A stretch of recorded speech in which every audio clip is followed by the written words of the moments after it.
Shalom sahabat Bapak Ibu yang terkasih dalam Tuhan kita Yesus Kristus.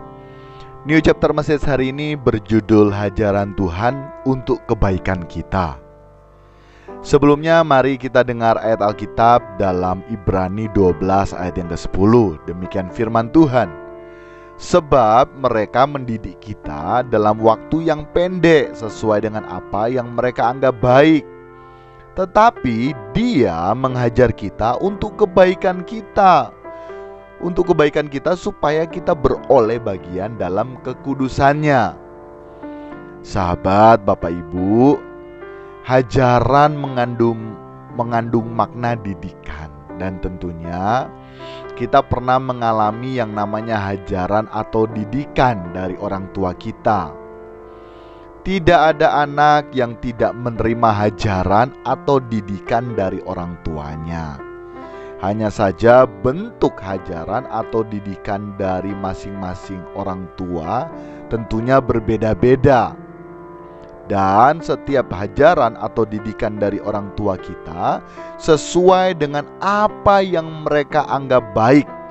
Yang sebagian besar tujuan dari orang tua kita menghajar atau mendidik kita untuk kebaikan kita sebagai seorang anak.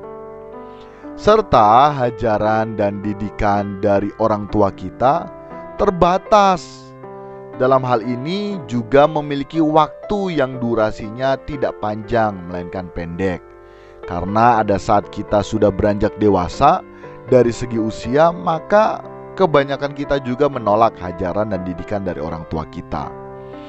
Nah, di sini kita bisa belajar ya, bahwa kita semua manusia merupakan anak di hadapan Bapa. Hanya saja kita belumlah menjadi anak yang sah.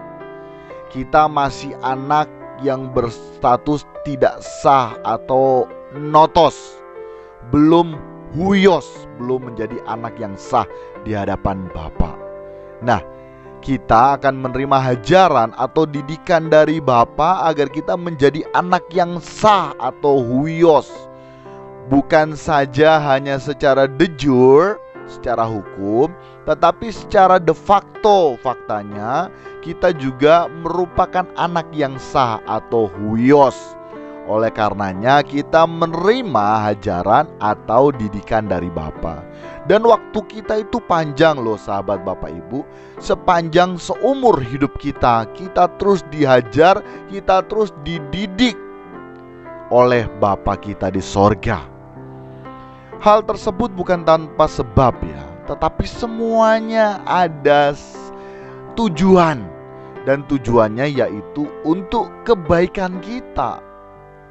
Terus kalau ada yang bertanya, kebaikan apa ya atas setiap hajaran dan didikan Bapa? Ya tentunya kebaikan bagi kita agar kita beroleh bagian dalam kekudusan Bapa. Mengapa harus demikian? Karena kita harus tahu sahabat Bapak Ibu, Bapa itu kudus loh. Oleh karenanya kita harus kudus. Kuduslah kamu sebab aku kudus. Sehingga Bapa tidak bisa memiliki hubungan dengan kita sebagai anak yang tidak kudus, yang tidak sah. Oleh karenanya kita juga harus beroleh bagian dalam kekudusan Bapa. Caranya bagaimana? Yaitu caranya tadi, Bapa akan menghajar kita, Bapa mendidik kita lewat peristiwa, lewat kejadian, bahkan lewat persoalan, masalah, tekanan hidup. Oleh karenanya sebagai respon kita yang benar, yakni kita harus rela, kita harus bersedia untuk menerima hajaran dan didikan dari Bapa kita. Sehingga kita jangan protes saat diproses, saat dididik, saat dihajar melalui peristiwa dan kejadian. Agar apa? Agar dalam setiap proses yang diberikan oleh Bapa dalam hidup kita, kita ini berprogres menjadi sesuai dengan apa yang Bapa mau, sehingga kita boleh menerima bagian dalam kekudusan Bapa. Demikian New Chapter Message hari ini, kiranya dapat memberkati kita sekalian ya sahabat Bapak Ibu. Salam berkemas pulang, salam serupa dengan Yesus. God bless you all.